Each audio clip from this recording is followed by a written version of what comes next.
Ecozone વાળા ગીર વિસ્તારમાં આમ આદમી પાર્ટીનો પ્રભાવ વધતા ઇકોઝોનની લડાઈમાં પ્રણેતા પ્રવીણ રામની પ્રતિક્રિયા સામે આવી છે। તાલાળા તાલુકા પંચાયતમાં આમ આદમી પાર્ટીએ 7 સીટો પર વિજય મેળવ્યો છે।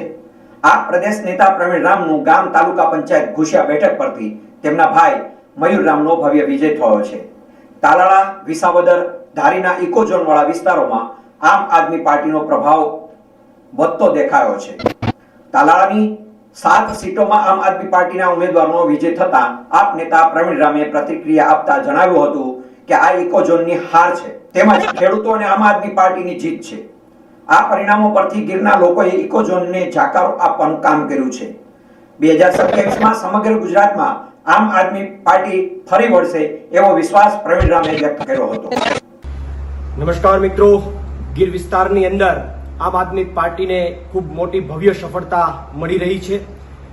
તાલાળા તાલુકા અને જ્યાં પણ જે ઇકોઝોનનો વિસ્તાર છે ગીરની અંદર, એ વિસ્તારોની અંદર ક્યાંક અને ક્યાંક ભાજપને જાકારો મળી રહ્યો છે અને આમ આદમી પાર્ટી અને સાવરણાને સફળતા મળી રહી છે। તાલાળા તાલુકા પંચાયતની વાત કરવામાં આવે તો 7 થી 7 જેટલી સીટોની અંદર આમ આદમી પાર્ટીની ભવ્ય જીત થઈ છે। મારું પોતાનું ગામ જે ઘુસિયા જે છે એ તાલુકા પંચાયતની અંદર પણ આમ આદમી પાર્ટીની ભવ્ય જીત થઈ છે।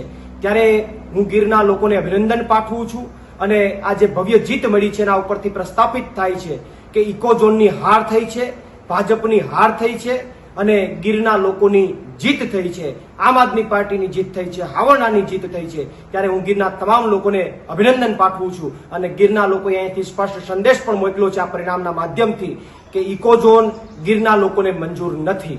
પ્રવીણ રામ, પ્રદેશ ફ્રન્ટલ અધ્યક્ષ, આમ આદમી પાર્ટી।